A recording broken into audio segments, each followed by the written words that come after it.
Criticizing more than helping. Can you be more specific? This is interesting.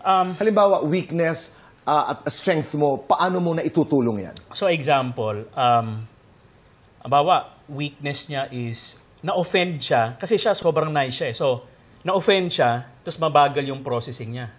Mabagal. Okay. Bago niya malaman na, ay, nagalit pala ako, o mabagal. Ako naman super bilis.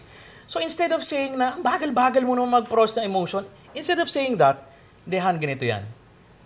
Wala kang sinabi, but I know you're offended. Biglang, oo nga, offended nga ako. So tulungan mo. Instead of, bagal-bagal mo. Eh, ganun siya eh. Her personality is slower to process. So imbis na i-criticize mo yon pababa, you have to help kasi helpmate ka eh. Kaya ka asawa. You're the one who has to help. So tulungan mo siya dahil mas mabilis ako. So tutulungan kita, hindi kita didikdikin. O yuyurakin na para ang hina mo, para ang bagal mo. Ganun. Okay. I have to change that paradigm kasi pag niyurak mo siya, lalo kayong maghihiwalay kasi feeling niya maliit na siya. Lending money to others. This is even a more common problem. Oh gosh. Diba? Paano ito? Ay, ikaw na. Ay, ikaw na yan. Sa'yo ako natuto eh. In the book also, meron kaming, before we got married, I had this close person na for ilang years, I was lending money. Kasi lagi may emergency, laging something, ganyan.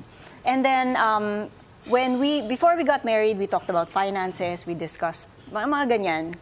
And then, I told him about this person. And then, nilatag ko sa kanya kung magkano na over the years yung binigay ko. And then he's like, that's too much. You can set boundaries financially. But ito yung crucial na never ko narinig from anybody else. Parang you stop lending, but you still try to have a relationship. Kasi close ko siya. So you still have a relationship. You still try to preserve the relationship. Like, i-date mo pa rin siya. Go out with them. Ilibre mo. Do conversations. Yes. But lending money, hanggang dun lang. Kasi grabe na rin yung nabigay. Pero napakahirap na problema yan. Lalo na pagka mag-anak, halimbawa, or close friend. Pinahiram mo ng 20 times. Isang beses na hindi mo pahihiramin, suwapang ka. Yes. Ito napapag-usapan ito. Let's do fast talk. Let's do fast talk. And we have 2 minutes to do this and our time begins now. Maricar, beauty or brains? Beauty. Sexy, demure? Sexy. Author, actress? Author. Tuwing kailan sweet si Richard?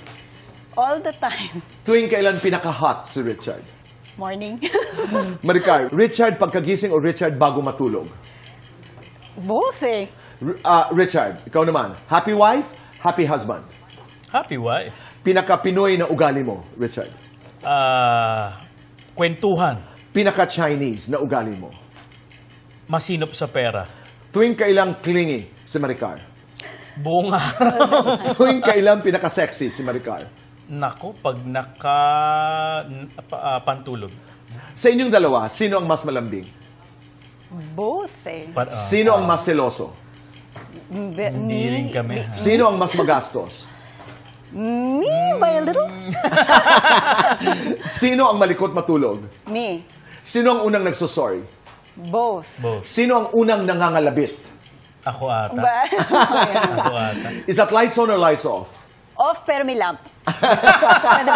Like happiness or chocolates? Happiness. Naku, chocolate to eh. Best time for chocolates. Morning and evening.